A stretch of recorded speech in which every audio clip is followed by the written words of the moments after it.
साथियों नमस्कार, स्वागत है आपका इम्पैक्ट क्लासेस में। आज हम लोग 8वें सेट प्रैक्टिस को कवर करेंगे। इससे पहले हम लोग ने 7 सेट प्रैक्टिस को कवर कर लिया है और ये जो सेट प्रैक्टिस है वो बीएसएससी इंटर स्तरीय और साथ ही साथ बिहार एसआई जिसके 1275 पदों पर जो वैकेंसी आई है उसके लिए बहुत ही इम्पोर्टेंट सेट प्रैक्टिस चल रहा है। तो अगर आप लोग उस सेट प्रैक्टिस को नहीं देखे हैं तो उसका लिंक आपको डिस्क्रिप्शन बॉक्स में मिल जाएगा या फिर आप लोग उसको प्लेलिस्ट से जाके देख सकते हैं। तो चलिए शुरू करते हैं आज के इस सेशन को। पहला क्वेश्चन है, दादा भाई नौरोजी द्वारा लंदन में किस संस्था की स्थापना की गई थी? तो इसका जो करेक्ट आंसर हो जाएगा वो हो जाएगा the east India association. The east India association की जो स्थापना है वो लंदन में दादा भाई नौरोजी के द्वारा किया गया था, इसलिए इसका करेक्ट आंसर ऑप्शन बी हो जाएगा। नेक्स्ट क्वेश्चन है दूसरा, सर विलियम जोन्स ने निम्नलिखित में से किस पुस्तक या ग्रंथ का अंग्रेजी अनुवाद किया था? तो सर विलियम जोन्स के द्वारा जो है अभिज्ञान शाकुंतलम का अंग्रेजी अनुवाद किया गया था और यह जो है वो कालिदास की पुस्तक है। तो इसको ध्यान रखिएगा, यह कालिदास की पुस्तक है और यह संस्कृत भाषा में लिखा गया है। तो इसका करेक्ट आंसर ऑप्शन सी हो जाएगा। नेक्स्ट क्वेश्चन देखते हैं फ्रेंड्स। अगला जो क्वेश्चन दिया गया है, तीसरा क्वेश्चन है कि भारत के इतिहास का पहला सुव्यवस्थित इतिहास किस विद्वान ने तैयार किया था? इंपॉर्टेंट क्वेश्चन है, इसको ध्यान में रखिएगा।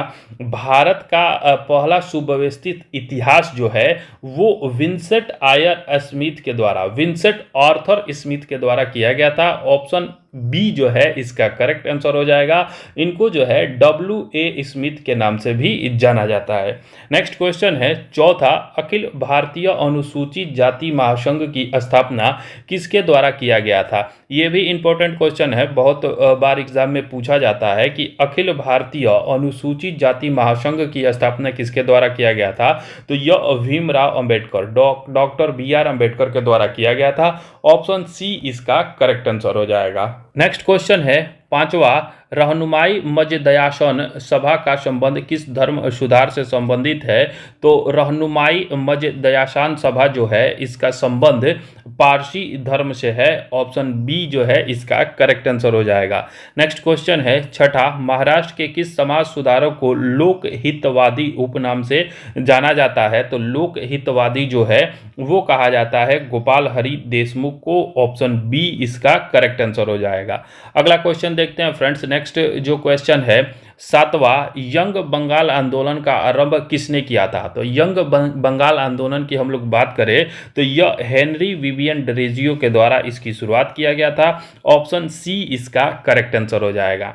नेक्स्ट क्वेश्चन है आठवां, किस स्थल से प्राग ऐतिहासिक गुफा शैल चित्र मिले हैं? तो प्राग ऐतिहासिक गुफा शैल चित्र की हम लोग बात करें तो यह भीमबेटका से मिले हैं। ऑप्शन सी इसका करेक्ट आंसर हो जाएगा और भीमबेटका जो है यह मध्य प्रदेश में स्थित है, तो इसको भी ध्यान रखिएगा। नेक्स्ट क्वेश्चन है नवा, भारतीय उपमहाद्वीप में लौह का सर्वप्रथम साहित्यिक संदर्भ मिलता है। तो लौह के हम लोग साहित्यिक संदर्भ की बात करें तो यह सर्वप्रथम जो है वो यजुर्वेद में मिलता है। ऑप्शन सी इसका करेक्ट आंसर हो जाएगा। अगला क्वेश्चन है दसवां, दिल्ली सल्तनत में रहट किससे संबंधित था?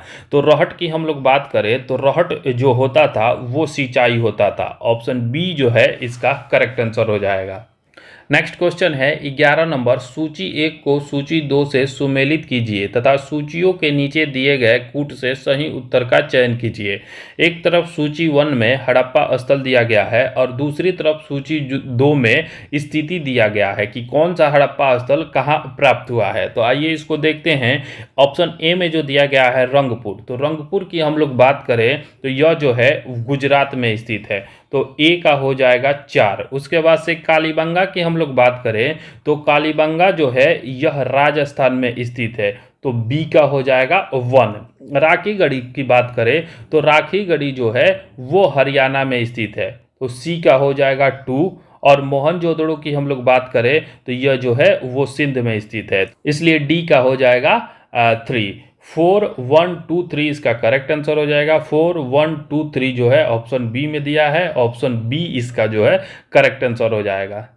नेक्स्ट क्वेश्चन है 12 नंबर, अक्सर किसे अंग्रेजी जल रंग इंग्लिश वाटर कलर का जनक कहा जाता है? तो इंग्लिश वाटर कलर का जनक जो है वो कहा जाता है पॉल सैंडबी को। ध्यान रखिएगा कि पॉल सैंडबी को इंग्लिश वाटर कलर का जनक कहा जाता है। ऑप्शन डी इसका करेक्ट आंसर हो जाएगा। नेक्स्ट क्वेश्चन है 13, ईस्ट इंडिया कंपनी के काल में प्राचीन पुस्तक मनुस्मृति का अंग्रेजी अनुवाद किस नाम से किया गया था? तो मनुस्मृति की हम लोग बात करें तो इसका अंग्रेजी अनुवाद जो है वो किया गया था a code of Gentoo law, a code of Gentoo law के नाम से किया गया था। ऑप्शन डी इसका करेक्ट आंसर हो जाएगा। अगला क्वेश्चन देखते हैं फ्रेंड्स। नेक्स्ट जो क्वेश्चन दिया गया है 14, प्राचीन भारत के इतिहास में महापाषाण का संबंध किससे है? तो महापाषाण जो है वो दक्षिण भारत से संबंधित है। ऑप्शन डी इसका करेक्ट आंसर हो जाएगा। नेक्स्ट क्वेश्चन है 15, हड़प्पा सभ्यता के क्षेत्र को सिंडन कहकर निम्नलिखित में से किसने संबोधित किया था? तो सिंडन जो है वो नाम जो है वो दिया गया था यूनानों के द्वारा। ऑप्शन सी इसका करेक्ट आंसर हो जाएगा। अगला क्वेश्चन देखते हैं फ्रेंड्स। नेक्स्ट जो क्वेश्चन है 16, इब्ने बतूता ने किस शहर को पूर्वी इस्लामी दुनिया का सबसे बड़ा शहर कहा था? तो इब्ने बतूता की हम लोग बात करें तो यह मोरक्को यात्री था और इसने जो है वो दिल्ली को पूर्वी इस्लामी दुनिया का सबसे बड़ा शहर कहा था। तो इसका करेक्ट आंसर ऑप्शन बी हो जाएगा। नेक्स्ट क्वेश्चन है 17, पुरंदर की संधि निम्नलिखित में से किसके मध्य हुई थी? तो पुरंदर की संधि की हम लोग बात करें तो यह शिवाजी और राजा जय सिंह के मध्य हुआ था। ऑप्शन डी इसका करेक्ट आंसर हो जाएगा। अगला क्वेश्चन है 18, किस एक्ट के माध्यम से बोर्ड ऑफ कंट्रोल की स्थापना की गई जिसे ब्रिटिश सरकार का ईस्ट इंडिया कंपनी के मामलों, व्यापारिक वस्तुओं और उसके भारतीय प्रशासन पर नियंत्रण स्थापित हो गया? तो यह जो एक्ट है वो है Pitt's India Act 1784। Option B इसका करेक्ट आंसर हो जाएगा। पिट्स इंडिया एक्ट 1784 के द्वारा जो है वो बोर्ड ऑफ कंट्रोल की स्थापना किया गया। ऑप्शन बी जो है इसका करेक्ट आंसर हो जाएगा। नेक्स्ट क्वेश्चन देखते हैं फ्रेंड्स। अगला जो क्वेश्चन है 19, भारतीय दंड संहिता इंडिया पीनल कोड का निर्माण किसके नेतृत्व में किया गया था? तो इंडियन पीनल कोड जो है उसका नेतृत्व लॉर्ड मैकाले के काल में किया गया था। ऑप्शन ए इसका करेक्ट आंसर हो जाएगा। और यह जो है उस समय वायसराय की बात करें तो लॉर्ड कैनिंग था। इसको भी ध्यान रखिएगा कि कैनिंग के काल में इसको किया गया था। अगला क्वेश्चन देखते हैं 20वां क्वेश्चन है कि अमझोर की पहाड़ियों पर पाइराइट्स की खान पाई जाती है, वह बिहार के किस जिले में स्थित है? तो अमझोर की हम लोग बात करें तो अमझोर जो है वो बिहार के रोहतास जिले में स्थित है और यहाँ जो है पाइराइट्स पाया जाता है। ऑप्शन ए इसका करेक्ट आंसर हो जाएगा। नेक्स्ट क्वेश्चन है 21, महानंदा एवं बागमती के बीच नदी समूह स्थित है। तो महानंदा और बागमती के बीच जो है वो मेची, कोसी और कमला नदी स्थित है। ऑप्शन सी इसका करेक्ट आंसर हो जाएगा।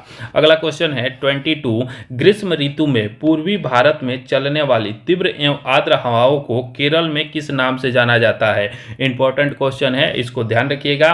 यह जो हवा है उसको केरल में आम्र वर्षा के नाम से जाना जाता है। ऑप्शन बी इसका करेक्ट आंसर हो जाएगा। साथियों, आपके कितने क्वेश्चंस सही हो रहे हैं वो कमेंट बॉक्स में कमेंट करके बताइए और साथ ही जो डिस्क्रिप्शन में टेलीग्राम का लिंक दिया गया है उसको ज्वाइन करिए। ये सारे पीडीएफ आपको वहीं पे मिल जाएंगे।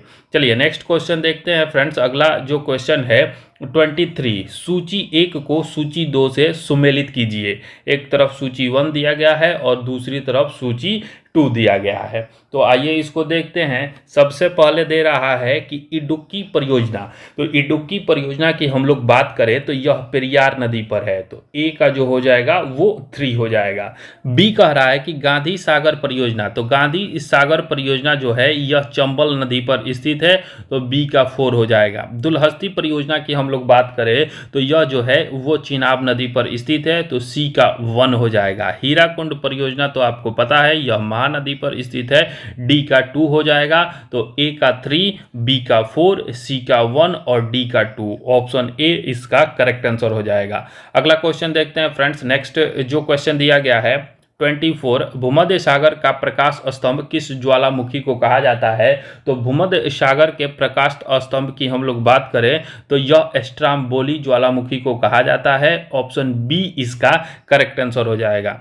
नेक्स्ट क्वेश्चन है 25 चेंचू जनजाति किस क्षेत्र में वन्य जीव की सुरक्षा से संबंधित है? तो चेंचू जनजाति जो है वो मिलती है नागार्जुन श्रीशैलम में। ऑप्शन ए जो है इसका करेक्ट आंसर हो जाएगा। नेक्स्ट क्वेश्चन है 26 निम्न में से भारत की सबसे बड़ी जनजाति कौन सी है? तो भारत की सबसे बड़ी जनजाति की हम लोग बात करें तो वो है भील जनजाति। भारत की सबसे बड़ी जनजाति जो है वो भील जनजाति है। ऑप्शन सी इसका करेक्ट आंसर हो जाएगा। नेक्स्ट क्वेश्चन है 27 किसकी सिफारिशों के आधार पर केंद्र एवं राज्य के मध्य वित्तीय वितरण होता है? तो वित्तीय वितरण की हम लोग बात करें तो यह वित्त आयोग की सिफारिश पर होता है। ऑप्शन सी इसका जो है वो करेक्ट आंसर हो जाएगा। अगला क्वेश्चन है 28 खादी और ग्रामीण उद्योग कमीशन का मुख्यालय कहाँ है? तो खादी और ग्रामीण उद्योग कमीशन की हम लोग बात करें तो इसका मुख्यालय मुंबई में है। ऑप्शन डी इसका करेक्ट आंसर हो जाएगा। नेक्स्ट क्वेश्चन है 29 निम्नलिखित में से कौन सा एक लोकसभा का सर्वाधिक बड़ा क्षेत्रफल के अनुसार निर्वाचन क्षेत्र है? तो लोकसभा का सबसे बड़ा क्षेत्रफल के अनुसार निर्वाचन क्षेत्र की हम लोग बात करें तो यह जो है वो लद्दाख है। तो ऑप्शन ए जो है इसका करेक्ट आंसर हो जाएगा। ध्यान रखिएगा कि लद्दाख क्षेत्रफल के अनुसार लोकसभा निर्वाचन क्षेत्र में सबसे बड़ा है। अगला क्वेश्चन देखते हैं फ्रेंड्स। नेक्स्ट क्वेश्चन दिया गया है 30 राष्ट्रीय भौतिकी प्रयोगशाला की स्थापना कहाँ की गई है? तो भौतिकी प्रयोगशाला की हम लोग बात करें तो यह जो है वो नई दिल्ली में है। ऑप्शन ए इसका करेक्ट आंसर हो जाएगा। नेक्स्ट क्वेश्चन है 31 निम्नलिखित में से कौन सा रोग अनुवांशिक नहीं है? तो अनुवांशिक रोग की हम लोग बात करें तो हीमोफीलिया अनुवांशिक है, सिकल सेल एनीमिया भी अनुवांशिक है, थैलेसीमिया भी अनुवांशिक रोग है, जबकि रूबेला जो है यह अनुवांशिक रोग नहीं है। ऑप्शन डी इसका करेक्ट आंसर हो जाएगा।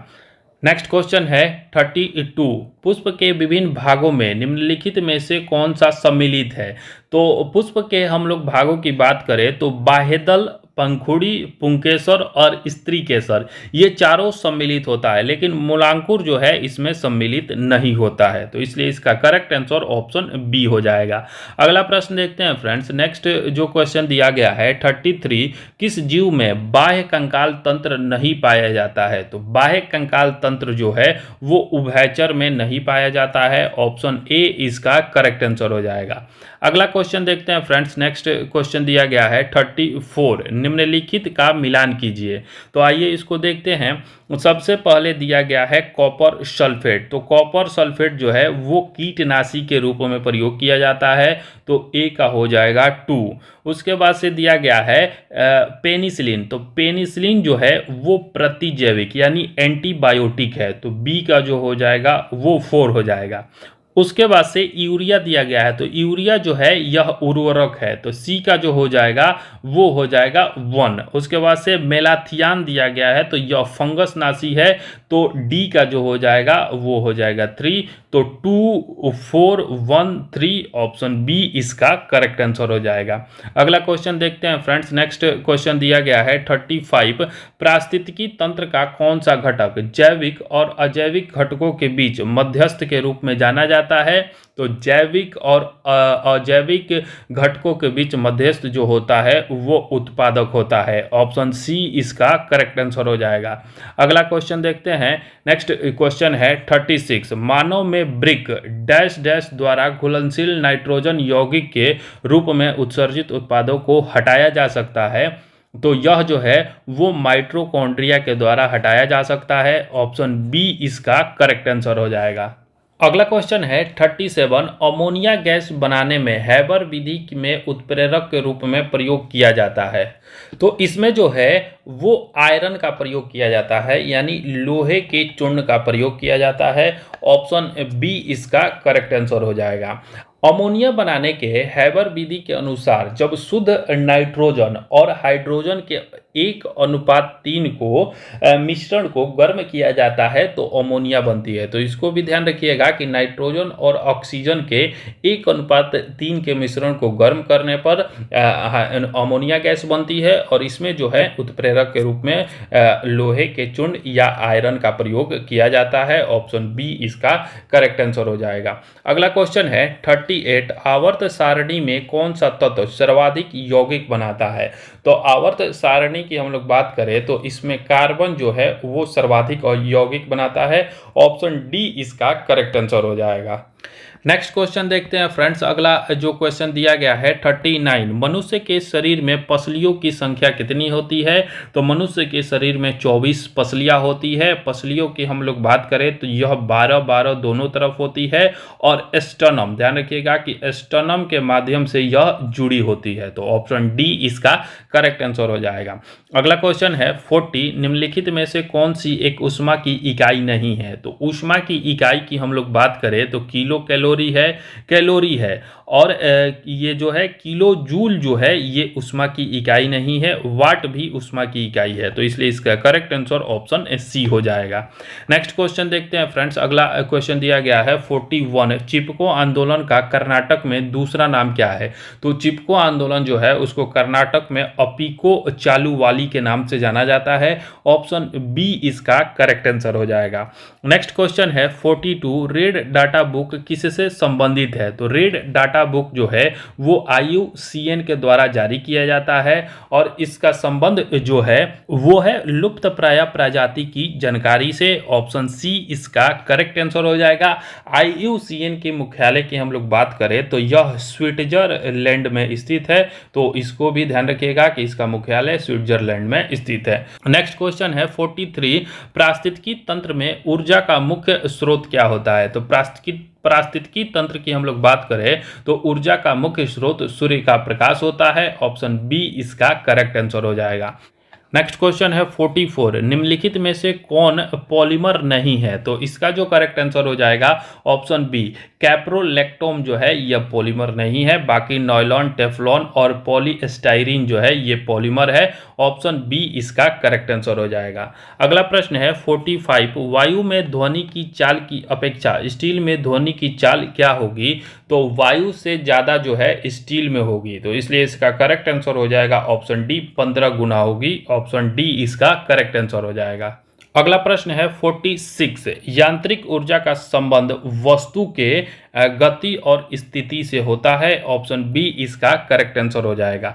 नेक्स्ट क्वेश्चन देखते हैं फ्रेंड्स। अगला क्वेश्चन दिया गया है 47, आवर्त सारणी में बाईं से दाईं ओर जाने पर प्रवृत्तियों के बारे में कौन सा कथन असत्य है? तो आइए इसको देखते हैं। बाईं से दाईं ओर जब हम लोग जाएंगे तो तत्वों की धात्विकता प्राकृतिक घटती है, बिल्कुल सही है। उसके बाद से संयोजकता इलेक्ट्रॉनों की संख्या बढ़ जाती है, ये भी सही है। उसके बाद से हम लोग बात करें कि परमाणु आसानी से इलेक्ट्रॉनों का त्याग करते हैं, तो यह गलत है।